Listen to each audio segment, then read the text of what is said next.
Hare Krishna, Namaste. Question. I think getting children is a sinful act. It is better not to get children. The reason why I am saying that is because by having children, we become the cause of that Atma's suffering into this world. That particular Atma which takes birth has to get further entangled and will never have option to get out of this material world. Therefore, it's better I personally, though I am married, I feel it's better not to get children and become the cause of their suffering and accumulate more sin on my part by doing so. Let's see the answer. This understanding of having children is going to get us sin is not correct. This sort of question comes in our mind because of lack of full knowledge of the purpose of begetting children. We must know that the Vedic scriptures, the Shastras, will never ever advise, instruct and suggest something that will lead us to sinful act. It always gives us instructions to uplift us, not to drown us in the material pool. The Vedic mantras which are chanted during marriage by the groom to confirm that he is getting married to beget children through his wife for the purpose of dharma. We must know that by inviting an Atma in our life as our child, we are actually helping that Atma to overcome the suffering or to end its suffering, not to get further entangled into this world.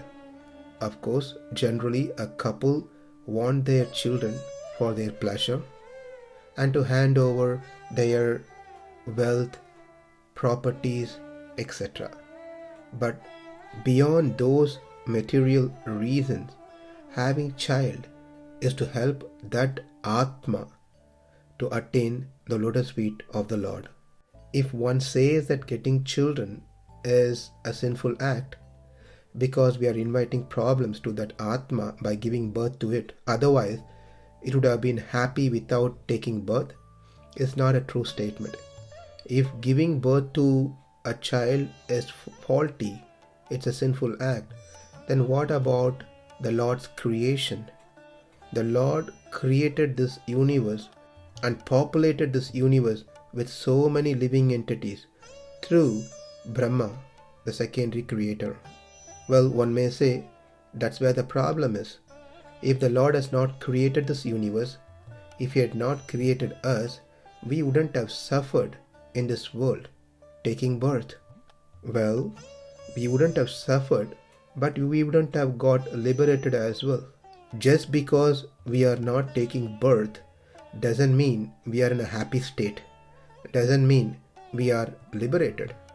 If the creation has not taken place, all the Atmas would be in a dormant state as good as the matter. Neither here nor there. Neither in this material world nor in the spiritual world. If the creation has not taken place, what will happen to our Anadi Kala karma? The karma that we have been accumulating for many lifetime, which cannot be traced back.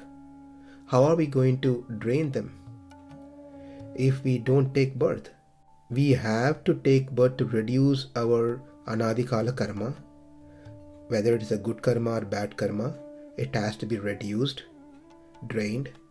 Another reason is if we don't take birth, then how will we attain liberation? How will attain the spiritual world? Only by taking birth we can get engaged or take up a mean that is given by Krishna in Bhagavad Gita, either by Karma Yoga, Jnana Yoga, Bhakti Yoga or Sharanagati. If we have not taken birth, then how are we going to take up a path to attain the Lord? It is like, I will stay home, I will not work, but let me get salary. Of course, everyone likes this program, but that will not happen. Being in a dormant state without taking birth is not going to help that Atma to drain its karma or to attain the Supreme Lord. The Atma has to take birth and work through its karma and take up the path of bhakti to attain the Lord.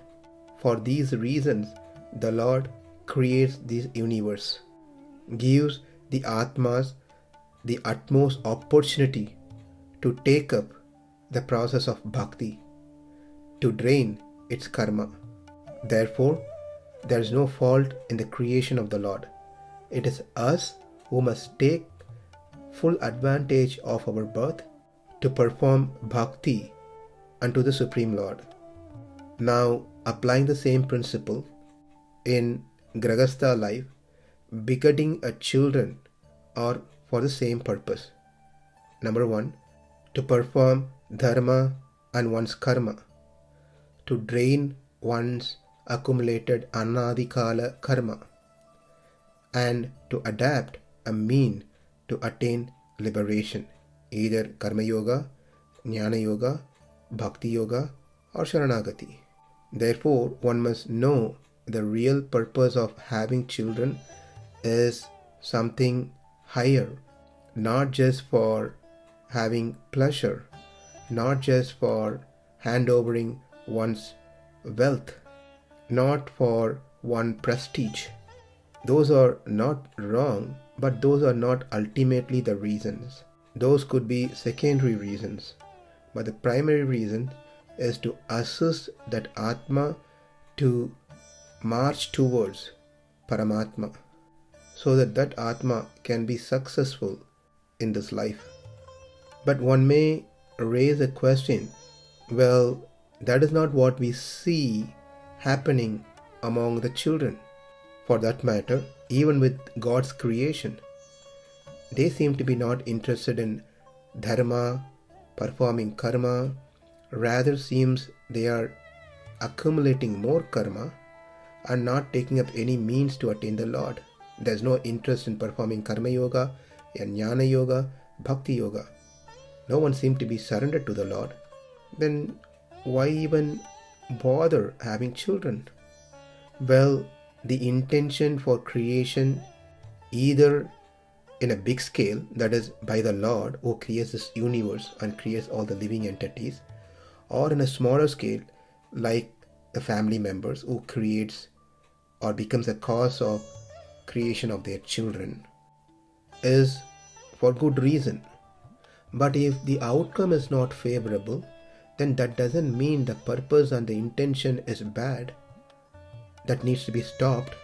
For example, a government builds a city for good purpose, for the benefit of the citizen, but some does not abide the laws of government within that city and becomes a disturbance to others and for the government. That doesn't mean that the government must stop any further development of the city. We go to work. Some days are rough. That doesn't mean we stop going to work. We cook. Some days it doesn't come out well, but that doesn't mean we stop cooking. The intention is good. Therefore, one must continue doing their duty. The Lord does the same way. How many living entities take up the path of bhakti? Very less. And even in those who take up the process of bhakti, how many becomes serious? Very, very less. Among those who become serious, how many fully depend on Krishna, considering Krishna to be the means and goals? Very rare. But the Lord doesn't give up his enthusiasm of creation. He continues with determination, hoping one day or the other, these living entities will fully surrender unto him. Similarly, if the goal is not met, there is no fault of the parents. They are not to be blamed. But since they have taken the step with good intention, that particular Atma has started its spiritual journey. If not this lifetime, in near future, the intention, the purpose will be fulfilled. So, as parents, we do our duty to help that particular Atma, but leave the rest to that Atma and Paramatma. We have little control, but we are not supreme controller. When we say leave the rest, it doesn't mean just get children with good intention, but not to worry about cultivating them. That's not the message. One has to get the children with good intention and also assist the children as much as one could in cultivating bhakti in them. Children will learn by default other things, the material things, even if parent doesn't teach them. But hardly anyone will teach them about bhakti, about the purpose of their life. Of course, they may not be interested to hear such things because of the strong previous karma vasanas. But at least putting some seeds of bhakti in their heart will go a long way. Do our duty as parents, but not be attached to the results. But as parents, we have to assist in Krishna's program. Krishna in Bhagavad Gita say, Evam pravartitam chakram nano vartayati yaha ahayor indriya ramaha moham parthasa jivati. O Arjuna, one who does not follow in human life the cycle of sacrifice thus established by the Vedas certainly leads a life full of sin. That is, Krishna has ordained this wheel called samsara. So one must be an instrument. One must help for this wheel to revolve. One who doesn't do so are committing sin. Therefore, there is no question whether to have children or not to have children. Krishna says, you must help me in this samsara chakra by having children. When Krishna says, then obviously it is not a sinful act. It is a privilege given to the Grahastha ashram, not to brahmachari or not to sannyasi. But if someone says, no, I don't want to have children, then the second part of the sloka says, Ahayor indriya ramaha moham parthasa jivati. Living only for the satisfaction of the senses, such a person lives in vain. The couple doesn't want to have children because of fear of responsibility, interference of their independence, or wrongly thinking it is a sense enjoyment only, or committing big offense. But if both husband and wife together discussed and decided not to have children, but to fully focus, fully dedicate their life in service of Guru and Krishna, then they can do so by the blessings of their Guru. And they must be very truthful to the decision that they have made. There could be another question on the same line, that a couple may say, we tried, but we don't have children. What will be our case? Are we going against the will of the Lord as Grahasthas? Well, answer is no, because you genuinely tried and it is beyond your control. At one point, then you can decide that this is the will of God. He wants us to dedicate ourselves in His service, engage in serving the other children, educate them spiritually. Maybe you are those chosen ones by the Lord, so you can save those time which otherwise would be spent in bringing up children, can be spent in service of the Lord. But such couple must set a proper goal in their life, how long they are going to work to make some savings, when they are going to get engaged fully in the service of Guru and Krishna. One may ask, well, if I don't have children, then what will happen to the dharma, the karma, that's all mentioned earlier? What will happen to the Pitru Puja, the debts that we have to do for our ancestors? What will happen to me? Who's going to take care of my final rites? If I don't have a son, then how will I be delivered from this world? Simple answer is, for those who are surrendered to Guru and Krishna, these rules doesn't apply. they are not under the mercy of their children to be delivered. In fact, this applies even to those who have children but surrendered to Guru and Krishna.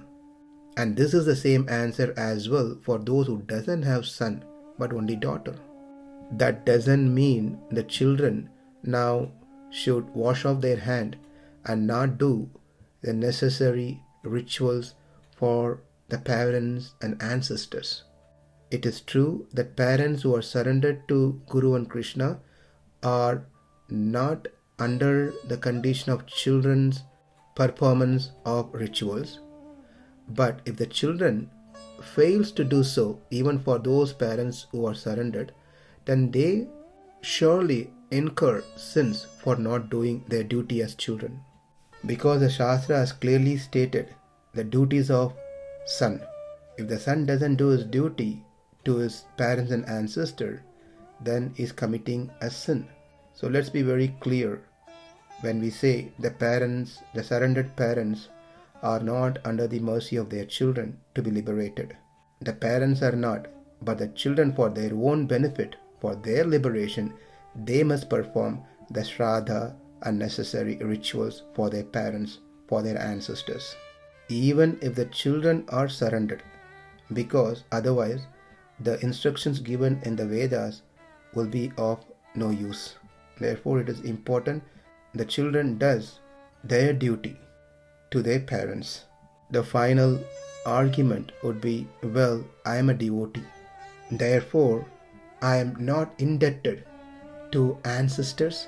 I don't need to do anything because Lord Narasimhadev has promised that 21 generation will get purified, will be benefited. So answer to such question is yes, very true. But this promise is made to Bhakta Prahlad, who is an exalted devotee.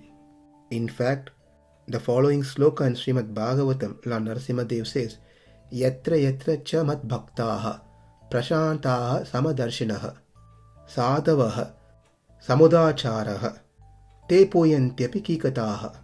Whenever and wherever there are peaceful, equipoised devotees who are well behaved and decorated with all good qualities, that place and the dynasties there, even if condemned, are purified. So this is the promise that Lord Narasimhadev makes to Bhakta Prahlad. So we just have to see if we are such devotee who are always in peace, equipoised, well behaved, we are decorated with all good qualities, then yes, that promise applies to us. If not, better we be careful and do our duties as prescribed in the Vedas. Hopefully, this helps for those who are planning to have children or thinking about having children, or those who have already got children to remind about their responsibility. In short, having children is not an abominable act. It is an important event in household life. Let respect those who have taken up the responsibility of having children, especially those who are striving hard to help the children spiritually progress. And those family who doesn't know how to do that may take advantage of such families who are spiritually oriented to connect their children with those children and take advantage of that. Thank you. Hare Krishna.